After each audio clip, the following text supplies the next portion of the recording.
Okay, the next character spotlight I want to talk about is Blur. And yes, I know that this review is insanely long, but I just love this book so much, and there's so much I want to talk about.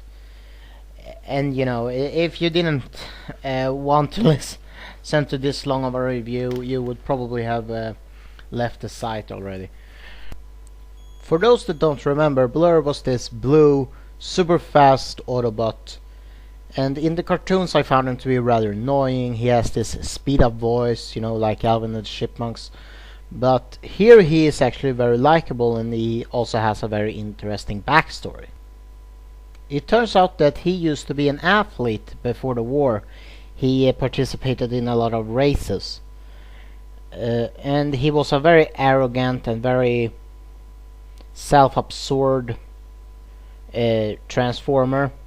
But he had one friend. He had this one friend called Piston. That I really liked Piston because he was this rather gentle, very gentle guy that could see past Blur's arrogance and see that there was a decent guy in there somewhere.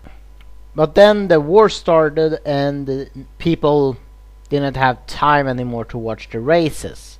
They had other things to worry about. And without racing, Blur didn't know what to do with his life anymore. And that was when Starscream arrived and told him, "Hey, you want a purpose in life?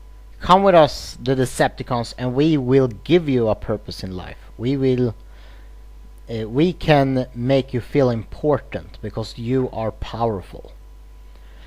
After that, Blur finds out that Piston having killed, and he meets Optimus Prime for the first time, and Optimus tells him that we need you, and I don't think that what you care about is, feeling self-important. I think what you really care about is inspire people to become better.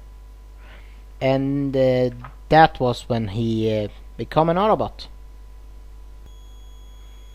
Yeah, I really do like Blur in this comic more than I ever done in the cartoons. He starts a close friendship with Drift. As I said, I really like his backstory. It really showed his character development.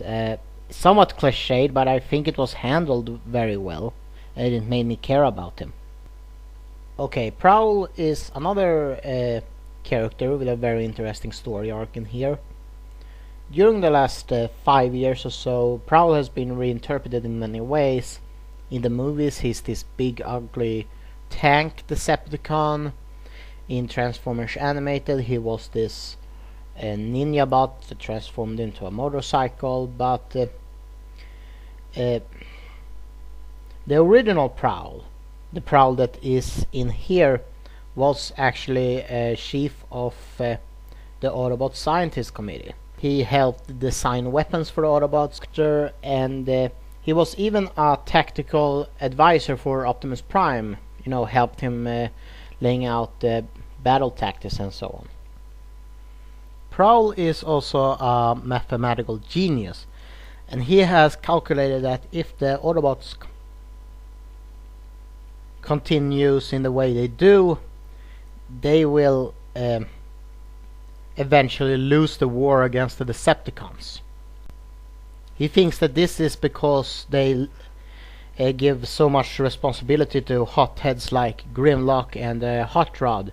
You know, people that follow their emotions and principles than they would follow logic and reasoning. So he does something very immoral, but maybe something that's justified. You see, recent to this event, a cop had been he had either passed away or fallen into a coma. I don't really remember. But Prowl took his body and reprogrammed it so it would follow his commands, so he can speak his words through Cop that he knows is an Autobot that everybody listens to. And he thinks that this will help them win the war. Now, I really like this story because it leaves it up to us, the viewers, to decide whether he is right or wrong on doing this. It's of course one of those special, sci-fi dilemmas.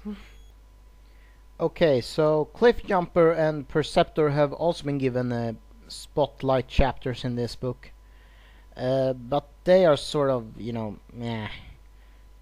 I like Cliffjumper. He's like, the Autobot version of Wolverine. And Perceptor, actually, he's been given a complete redesign here. He has a armored plate on his body. He has powerful guns, and he has this cybernetic eye that keeps him take aim. So it has a very cool design. But the stories are just, they are okay, they are enjoyable, but there's nothing special. My favorite chapter in this book is the one called All Hail Megatron Spotlight Yaz, which of course spotlights Yaz and Trax, actually. And it starts out with the Autobots being stranded on Cybertron with no way of getting out. And to keep up the other spirit, Trax tells the stories of the first time one of his missions went south. All of his teammates were killed, and he was severely damaged, and he had his optics were damaged, so he couldn't see anything. And then Yaz came along, and Trax asked, "Are you an Autobot?" And Yaz says, "Yeah, we're here to get you home." And then a Cybertronian copter comes, the rescue copter, but it's shot down by the Predacons that have been hunting Yaz for the longest time now. And if you don't remember, the Predacons are the ones, are the Decepticons that can't transform into animals. But this is before they came to Earth, so they still have their Cybertronian vehicle modes. They are really menacing in here, actually. They are described as being Megatron's elite private assassin team. Okay, so Trax and Yaz, they managed to outrun the Predacons for a little while, but in the end, well, not in the end, but after a while, Trax breaks down and he says, "It doesn't matter, we're stranded and trapped with the Predacons out there waiting to finish us off. All the stunts and tricks were for nothing. Everything that happened was for nothing. They're gonna kill us." And then Yaz abrupts him and says, "Enough. That team on the shuttle, my friends, they gave their sparks to rescue you and to protect a way of life. Don't you dare say they died for nothing. When we put on this badge, we made a promise." And he points at Trax Autobot mark. "A promise to ourselves, a promise to the people of Cybertron, a promise to every other Autobots, past, present, and future. We don't give up, and we don't lose hope." Then Yaz tells Trax to pick a direction and start running as fast as he can. And that's when Trax realizes what it means to be a soldier. And he does more or less what Yaz tells him to do, but instead of running away, he completely rams one of the Predacons. And then Yaz starts fighting with Razorclaw, the leader of the Predacons.